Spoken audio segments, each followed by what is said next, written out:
memberi salam. Selamat pagi, Bu. Ya, selamat pagi semuanya. Semoga sehat dan bahagia, Bu. Amin. Terima kasih doanya. Semoga kita semua selalu sehat, bahagia, dan selalu dalam lindungan Tuhan. Amin. Baik anak-anak, sebelum kita memulai pelajaran hari ini, seperti biasa kita berdoa terlebih dahulu. Teman sekalian, sebelum mulai pelajaran, marilah kita berdoa. Dalam nama Bapa, Putra, dan Roh Kudus. Amin. Tuhan, terima kasih atas perlindungan-Mu. Sekarang kami akan mulai belajar kami, Tuhan. Kiranya Engkau menyertai kami dari awal pelajaran hingga pada akhir. Terima kasih Tuhan, haleluya, amin. Dalam nama Bapa, Putra, dan Roh Kudus. Amin. Baik, selamat pagi semuanya. Gimana kabarnya? Hari ini siapa yang nggak masuk? Nika sama Aldo. Kenapa? Sakit ya. Baik, kita doakan semoga Mika dan Aldo lekas sembuh. Sebelum masuk ke materi hari ini, materi tentang uang, siapa yang masih ingat materi sebelumnya? Kemarin kita belajar apa? Tentang pengertian permintaan. Pengertian permintaan. Apa itu pengertian permintaan, Gerlan? Permintaan adalah jumlah suatu produk atau barang atau jasa yang ingin dibeli konsumen kepada produsen pada berbagai tingkat harga dan waktu tertentu. Ya, betul. Terus kemarin kita belajar apa lagi? Faktor-faktor, Bu. Faktor-faktor apa? Faktor-faktor yang Permintaan. ya, faktor-faktor yang mempengaruhi permintaan. Apa itu? Ada harga barang itu sendiri, barang lain terkait, tingkat pendapatan, selera masyarakat, jumlah penduduk, dan prediksi konsumen tentang kondisi pada masa mendatang. Ya. Terus kemarin belajar apa lagi? Tadi udah pengertian permintaan, udah faktor-faktor yang mempengaruhi permintaan, sudah. Terus kemarin belajar apa lagi? Hukum permintaan. Hukum permintaan. Apa itu hukum permintaan? Gracia. Hukum yang menjelaskan tentang adanya hubungan yang bersifat negatif antara tingkat harga dengan jumlah barang yang diminta. Apabila harga naik, maka jumlah barang yang diminta sedikit. Apabila harga rendah, maka jumlah barang yang diminta meningkat. Ya. Selain itu apa lagi? Hukum permintaan. Saya Bu, Apa kesimpulannya dari hukum permintaan itu? yaitu semakin turun tingkat harga, maka semakin banyak jumlah harga yang tersedia dan diminta. Dan sebaliknya, semakin naik tingkat harga, semakin sedikit jumlah barang yang bersedia diminta, Bu. Iya, betul. Jadi, baik teman-teman, beri tepuk tangan untuk Gerta, Andrea, Gracia, dan Freddy. Saya mau tanya, seberapa pentingkah uang itu menurut kalian? Saya Bu, Apa Nas? penting sekali karena sebagian besar orang memandang segalanya dengan uang. Next, terus Saya Bu, apa? uang sangat penting ketika kebutuhan kita belum terpenuhi. Tetapi setelah kebutuhan terpenuhi, maka uang tidak menjadi paling penting lagi. Ya. Terus? Bu, Ah, uang sangat penting ketika kita tidak memilikinya, karena sangat menyakitkan kalau kekurangan uang. ya. Boleh. Terus apa lagi? Ya Bu, Ya. penting. Uang memang bisa memberikan kenyamanan, tapi uang tidak bisa membeli seseorang yang terus menerima dan menyayangi kita. Ya.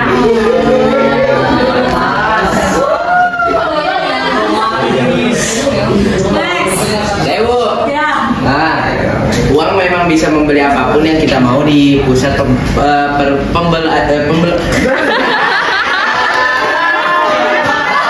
Uang memang bisa membeli apapun yang kita mau di pusat perbelanjaan, tapi ia tidak bisa menghilangkan rasa kesepian. Penting banget Bu, karena uang nggak bisa dibawa mati, tapi kalau nggak ada uang rasanya kayak mau mati Bu.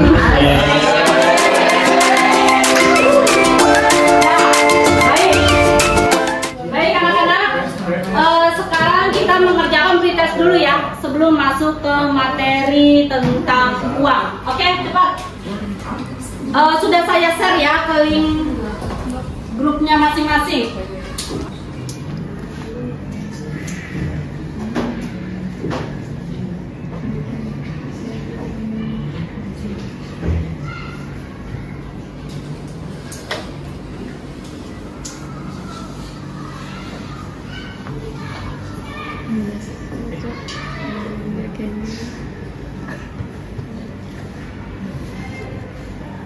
Yang udah langsung di tujuan pembelajaran hari ini di mana peserta didik diharapkan mampu memahami pengertian dari uang. Jadi peserta didik itu harus dapat mendefinisikan arti uang itu apa sih, gitu. Nah, kemudian tujuan pembelajaran yang kedua yaitu diharapkan peserta didik dapat mengidentifikasi fungsi uang. Karena fungsi uang itu ada dua, yaitu fungsi uang sebagai fungsi asli dan fungsi turunan. Ya, terus mungkin kalian juga dalam hati bilang, Bu, ngapain manfaatnya, Bu? Apa manfaatnya dari kita belajar ini? Dan belajar hari ini materi tentang uang, kalian akan termotivasi gimana caranya kelak nanti bisa mencari uang secara halal dan kalian bisa menjadi orang sukses. Terus kemudian modelnya gimana, Bu? Model pembelajaran hari ini? Ya, model pembelajarannya hari ini yaitu tentang modelnya PBL. PBL itu apa? Problem Based Learning. Di mana model pembelajaran hari ini itu berpusat pada siswa, yaitu student center. Jadi nanti kamu yang akan berdiskusi, kamu yang akan berpresentasi dan lain sebagainya. Bu, kemudian metodenya gimana? Tadi yang saya sebutkan, metodenya diskusi, presentasi, tanya jawab, dan ceramah. Sampai sini dapat dipahami? Hari ini saya akan memberikan tayangan tentang perjalanan rupiah. Silakan kalian amati karena nanti kalian harus mengisi LKPD-nya. Ya, kalian pelajari dan pahami. Ya, mati ya. Ini tayangan video yang kedua karena nanti kalian harus mengerjakannya di LKPD.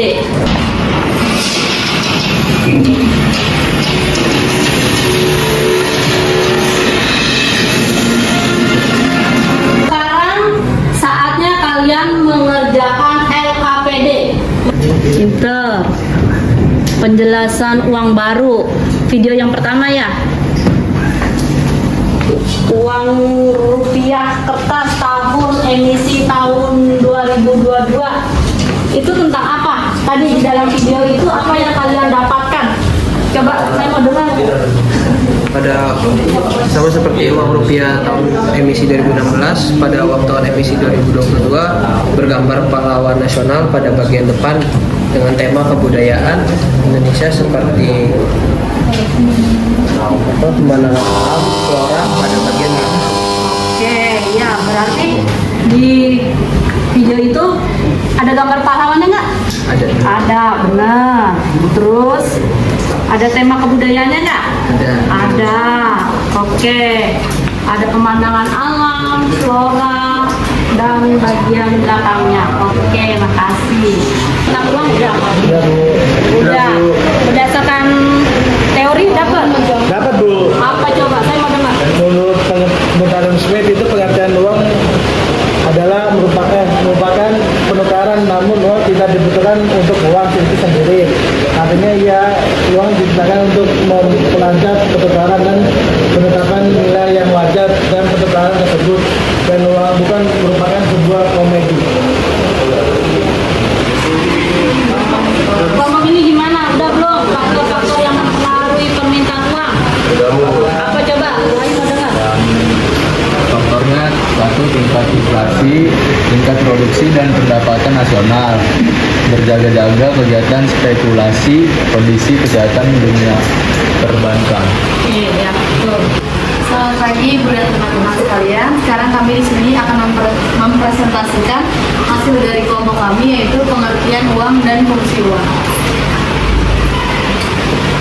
Jadi di sini kami ada 5 anggota kelompok, yang di sana ada Danu, yang di kiri ada Luna, Boni, saya sendiri, Flo, dan ini ada Kimberly.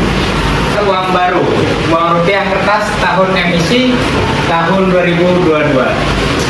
Bank Indonesia menggelar acara peluncuran 7 pecahan uang rupiah kertas tahun emisi 2022 pada hari Kamis 18 Agustus di Jakarta. Ketujuh, pecahan uang emisi 2022 tersebut secara resmi berlaku, dikeluarkan dan diedarkan di wilayah Negara Kesatuan Republik Indonesia bertepatan pada hari ulang tahun ke-77 kemerdekaan Republik Indonesia pada 17 Agustus tahun 2022. Uang emisi 2022 terdiri atas pecahan uang rupiah kertas Rp100.000, Rp50.000, Rp20.000, Rp10.000, Rp5.000, Rp2.000, dan Rp1.000. Sama seperti uang rupiah pada tahun emisi 2016, pada uang tahun emisi 2022 ini bergambar pahlawan nasional pada bagian depan dan tema kebudayaan Indonesia seperti taman, pemandangan alam, dan flora pada bagian belakang. Kita lihat di sini adalah bentuk-bentuk dari gambar uang baru emisi tahun 2022. Ada 1.000, pecahan 1.000, pecahan 2.000, pecahan 5.000, pecahan 10.000, pecahan 20.000, pecahan 50.000, dan pecahan 100.000. Nomor 2, uang rupiah kertas tahun emisi 2022. Apakah yang dapat kita dapatkan dari tayangan video tadi? Yang pertama itu ada kegiatan inti, itu orientasi peserta didik. Perjalanan rupiah, uang kertas rupiah tahun emisi 2022. Yang pertama ada kertas yang bersemat sebuah identitas. Yang kedua ada keragaman budaya dan kekayaan bangsa. Yang ketiga adalah menyatu dalam satu simbol kedaulatan. Yang keempat, makna bagi persatuan bangsa. Yang kelima adalah bentuk sepahamnya seluruh Nusantara. Dan kesimpulannya, bersatunya dalam rupiah berdaulat di NKRI, rupiah tahun emisi 2022. Nomor 3, pengertian uang. Uang adalah benda yang digunakan masyarakat sebagai alat tukar atau pembayaran barang dan jasa, juga kekayaan atau aset berharga lainnya. Sesuai fungsinya tersebut, uang adalah unsur terpenting dalam kegiatan ekonomi. Nah, nomor 4 membahas tentang faktor-faktor yang mempengaruhi permintaan dan juga penawaran. Yang pertama ada tingkat inflasi, tingkat produksi dan pendapatan nasional, dan juga berjaga-jaga, kegiatan spekulasi. Yang terakhir adalah kondisi kesehatan dunia perbankan. Nomor 5, fungsi uang. Fungsi asli. Yang pertama, uang sebagai alat tukar guna mempermudah kita untuk mendapatkan suatu barang. Dengan begitu, kita dapat menghemat waktu serta tenaga pada tinggal menukarkan uang untuk membeli kebutuhan. Yang kedua, uang sebagai alat ukur mampu menentukan besaran nilai suatu barang. Misalnya, harga pulpen yang akan dibeli Teddy senilai Rp8.000, menunjukkan bahwa Teddy cukup membayar uang sejumlah Rp8.000 untuk mendapatkan pulpen. Selanjutnya ada fungsi uang. Yang pertama, fungsi turunan. Uang sebagai alat pembayaran berbeda dengan uang sebagai alat tukar. Nah, maksudnya di sini adalah ketika uang dibayarkan tanpa ditukar dengan benda atau jasa, apapun contohnya, membayar pajak. Lalu yang kedua, uang sebagai penunjuk harga memiliki nilai yang berbeda-beda. Misalnya, harga jeruk 1 kilo 8.000, sementara harga apel 9.000 per kilonya. Kan itu uang sebagai alat itu belum pembayaran hutang. Nah, fungsi uang juga yang lain ada uang sebagai alat pembayaran hutang digunakan untuk melunasi hutang piutang. Dan yang terakhir, uang sebagai alat penimbun kekayaan dapat digunakan ketika ada keperluan mendadak. Oke, sekian dari presentasi kelompok kami. Adakah pertanyaan dari teman-teman? Sekian dari presentasi kelompok kami. Apakah ada yang ingin bertanya? Saya mau nanya, coba dong jelaskan fungsi utama uang dalam sistem ekonomi. Oke, baik Eros, kita tampung dulu. Pertanyaan kedua adakah? Saya. Tolong dong jelaskan perbedaan fungsi uang sebagai alat tukar sama fungsi uang sebagai alat pembayaran. Oke, terima kasih Anas. Pertanyaan nomor 3. Saya. Boleh. Bagaimana ya proses penciptaan uang oleh Bank Sentral? Oke, terima kasih Josman. Ya. Adakah pertanyaan nomor 4? Ya. Jordi. Jelaskan perbedaan fungsi uang sebagai alat ukur dengan fungsi uang sebagai penunjuk harga. Oke, terima kasih Jordi. Ya. Apakah ada lagi pertanyaan? Saya. Boleh. Apakah biliar deposito tergolong pada fungsi uang dan tolong berikan alasannya. Oke, terima kasih Gladys. Pertanyaan nomor 6 ada lagi? Saya. Boleh, Kevin. Apakah stabilitas nilai uang dianggap penting dalam suatu perekonomian? Tolong berikan alasannya. Oke, terima kasih Kelvin. Pertanyaan nomor 7 adalah? Saya apa yang dimaksud dengan kurs valuta asing dan bagaimana hal ini berkaitan dengan uang? Oke, terima kasih Rafael. Pertanyaan nomor 8. Oke, Jenny ya. Jelaskan konsep inflasi dan dampaknya terhadap nilai uang. Oke, terima kasih Jenny. Ada lagi pertanyaan? Oke, nampaknya tidak ada lagi pertanyaan. Kami tutup. Kami akan menjawab pertanyaannya satu-satu. Terima kasih. Setelah berdiskusi dan kami akan menjawab pertanyaan nomor 1. Pertanyaan dari Eros. Eros bertanya, jelaskan fungsi utama uang dalam sistem ekonomi. Uang berfungsi sebagai alat ukur, satuan hitung, dan penyampaian nilai dalam sistem ekonomi. Begitu Eros, ada paham? Sudah. Terima kasih ya. Oke, Eros. Baik, saya lanjutkan. Saya akan membacakan jawaban dari nomor 2 yang ditanyakan oleh Anas. Pertanyaannya adalah, jelaskan perbedaan fungsi uang sebagai alat tukar dengan fungsi uang sebagai alat pembayaran. Jadi jawabannya adalah uang sebagai alat tukar guna mempermudah kita untuk mendapatkan suatu barang. Dengan begitu, kita dapat menghemat waktu serta tenaga karena tinggal menukarkan uang untuk membeli kebutuhan. Lalu, uang sebagai alat pembayaran berbeda dengan uang sebagai alat tukar. Maksudnya, di sini adalah ketika uang dibayarkan tanpa ditukar dengan benda ataupun jasa. Begitu jawabannya Anas. Boleh minta tolong nggak? Contohnya itu apa sih fungsi uang sebagai alat tukar sama fungsi uang sebagai alat pembayaran? Oke. Fungsi uang sebagai alat tukar, alat tukar contohnya ya. Sebentar. Saya akan pikirkan dulu. Jadi lanjutkan nomor 3 dulu. Baik, terima kasih. Untuk jawaban nomor 3, pertanyaan dari Josman, bagaimana proses penciptaan uang oleh Bank Sentral? Jadi di sini Bank Sentral menciptakan uang melalui kebijakan moneter sebagai pembelian surat berharga atau mengatur tingkat suku bunga. Ini ada pertanyaan lagi.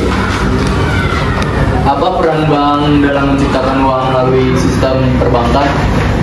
Oke, akan saya jawab. Jadi peran dari bank adalah menciptakan uang melalui proses pemberian kredit dan pembuatan deposito yang meningkatkan jumlah uang yang beredar. Terima kasih. Ya, saya akan melanjutkan jawaban dari pertanyaannya Anas. Fungsi uang sebagai alat ukur contohnya. Ketika saya membeli somai dengan harga Rp20.000 di kantin sekolah, maka saya akan mendapatkan somai dari penjual somai tersebut, dan penjual somai akan mendapatkan uang dari saya sebesar Rp20.000. Fungsi uang sebagai alat pembayaran, yaitu ketika uang dibayarkan tanpa ditukar dengan benda ataupun jasa. Contohnya, ketika kita membayar pajak kendaraan dan pajak bumi bangunan atau PBB dan lain-lainnya. Begitu Anas. Baik, terima kasih Bos. Sama-sama. Selanjutnya ada pertanyaan dari Kelvin. Jelaskan perbedaan fungsi uang sebagai alat ukur dengan fungsi uang sebagai penunjuk harga. Uang sebagai alat ukur mampu menentukan besaran nilai suatu barang. Misalnya, harga HP handphone iPhone 15 Pro Max yang akan dibeli Rafael satunya senilai 24 juta, menunjukkan bahwa Rafael cukup membayar uang sejumlah 24 juta untuk mendapatkan HP handphone iPhone 15 Pro Max. Selanjutnya ada uang sebagai penunjuk harga, memiliki nilai yang berbeda-beda. Misalnya, harga jeruk 1 kilo 28.000, sementara harga apel 1 kilo 39.000 dan 1 kilo mangga 25.000. Nah, baiklah, saya akan menjawab pertanyaan dari Yedis yang soalnya adalah apakah biliar deposito tergolong pada fungsi uang? Jawabannya adalah iya, karena bilet deposito itu berdasarkan lembaga yang menerbitkan termasuk uang giral. Bilet deposito berdasarkan fungsi uang sebagai fungsi uang turunan sebagai alat penimbun kekayaan. Karena orang yang mendepositokan uangnya akan mendapatkan bunga deposito setiap bulannya. Apakah sudah cukup? Lalu bagaimana cara pencairan bilet deposito tersebut? Nah, saya bisa memberikan contoh untuk pertanyaan yang dibacakan tadi.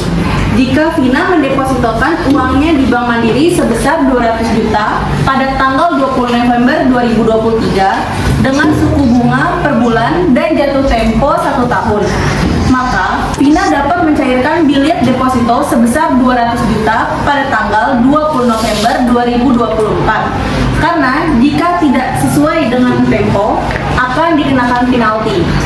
Apa itu penalti pada bilet deposito? Apa itu penalti pada bilet deposito, kata Gladys? Oke, saya akan menjawab dari pertanyaan yang telah diajukan.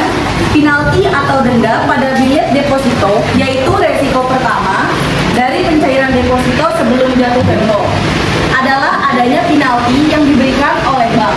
Penalti ini dapat berupa pengurangan tingkat suku bunga atau denda tertentu yang dihitung berdasarkan persentase jumlah dana ditarik bank sebelum jatuh tempo. Apakah sudah cukup dengan jawabannya? Yang sudah cukup, terima kasih. Baik, sekian dari kelompok kami. Atas pertanyaan dan diskusi pada hari ini, kami ucapkan terima kasih dari kelompok 2. Mari beri tepuk tangan untuk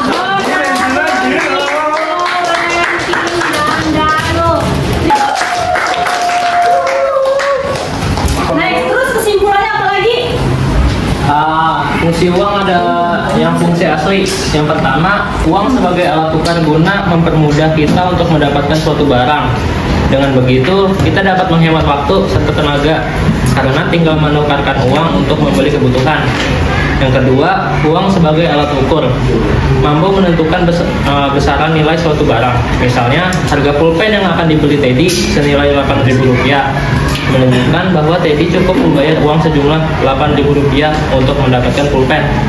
Gitu, bro. Iya, Dentang, tepuk tangan dulu dong buat Dentang. Dari fungsi uang asli itu sebagai alat tukar dan alat ukur. Kalau alat tukar itu tadi udah dikasih contoh, kayak kalian membeli somai seharga 20.000 di kantin sekolah. Nah, jadi alat tukar, kalian dapat somainya dan si penjual dapat apanya? 20.000. Iya, dapat uang 20.000. Tadi alat pembayaran itu contohnya kayak membayar pajak. Dia membayar, tapi dia tidak mendapatkan apa-apa dari barang atau jasa itu, ya kan? Beda dengan alat tukar yang tadi beli somai, ya nggak? Benar?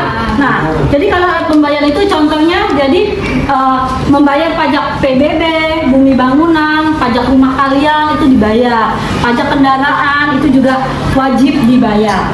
Terus kemudian tadi Kevin juga bilang fungsi turunan sebagai penunjuk harga. Ya, jadi karena harga barang itu beda-beda ataupun jasa itu beda-beda, itu makanya adanya fungsi uang turunan itu contohnya kayak harga jeruk sekilo 28.000, harga apel tadi dibilang sekilonya 39.000, kemudian harga mangga harganya 25.000, itu kan berbeda-beda. Itu merupakan contoh dari fungsi turunan uang sebagai penunjuk harga.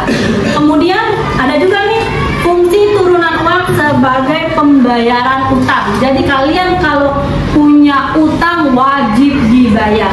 Nah, fungsi turunan uang yang keempat sebagai penimbun kekayaan, ya. Itu contohnya apa? Fungsi uang. Tadi yang nanya siapa? Gladys ya, tentang bilet deposito ya? Iya, Bu. Ya, Gladys. Itu merupakan penimbun kekayaan. Karena apa dibilang penimbun kekayaan ya? Karena tadi Kim ya yang menjawab ya? Kim. Contohnya, ketika Vina mendepositokan uang sebesar 200 juta, kenapa dikatakan sebagai penimbun kekayaan? Karena dari deposito itu akan mendapatkan bunga, di mana suku bunganya 3%. Setiap bulannya dia akan menerima. Gitu. Bisa dipahami? Bisa.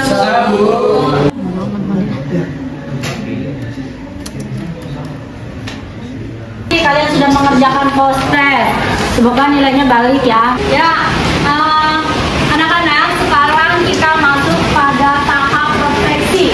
Sebelumnya gimana nih pelajaran hari ini? Seru. Oke, bagus. Enak, menyenangkan. Canggih. Apa deh yang canggih, teknis? Oleh sistem pembelajarannya. Sistem pembelajaran canggih. Semuanya udah nggak pakai nulis ya sekarang ya? Oke. Enak mana? Enak yang nulis pakai yang KPD tertulis atau yang seperti ini? Yang seperti ini. Nah, terus sekarang apakah kalian bisa menerima pelajaran ini dengan baik? Bisa. Next, sekarang pertanyaan berikutnya yang ketiga, apakah kalian dapat memahami instruksi dari saya? Bisa. Oke, terus sekarang saya mau nanya, gimana nih model pembelajaran kita PBL? Problem based learning. Seru. Kreatif. Seru. Enak. Kreatif. Terus apa lagi? Bisa diskusi. Terus apa lagi? Student center. Iya. Pembelajaran hari ini student center. Semuanya berfokus dan berpusat pada siswa. Baik, terima kasih pelajaran hari ini sudah selesai. Seperti biasa, Bu Hayu membagi tugas dan PR untuk materi selanjutnya. Besok kita ketemu lagi hari Rabu tentang penawaran. Lihat di buku ekonominya sini. Siapa? Danu. Bukunya halaman 125. Itu kalian kerjakan tentang pengertian penawaran, faktor-faktor yang mempengaruhi penawaran, dan buku penawaran. Anak-anak, pelajaran hari ini sudah selesai. Pelajaran hari ini bermanfaat di kemudian hari. Baik teman-teman, sebelum kita mengakhiri belajar, alangkah baiknya kita berdoa. Tuhan, terima kasih Tuhan atas berkat hari ini. Kami sudah melaksanakan pembelajaran kami dari pagi hingga siang hari ini Tuhan. Tuhan, berkati kami supaya apa yang diajarkan oleh Bu Hayu dapat bermanfaat bagi kehidupan kami masa depan. Berkati juga Bu Hayu dan teman-teman sekalian supaya terus dapat melakukan kegiatan belajar mengajar Tuhan. Terima kasih Tuhan, hanya dalam nama Tuhan Yesus kami berdoa dan bersyukur. Amin. Memberi salam.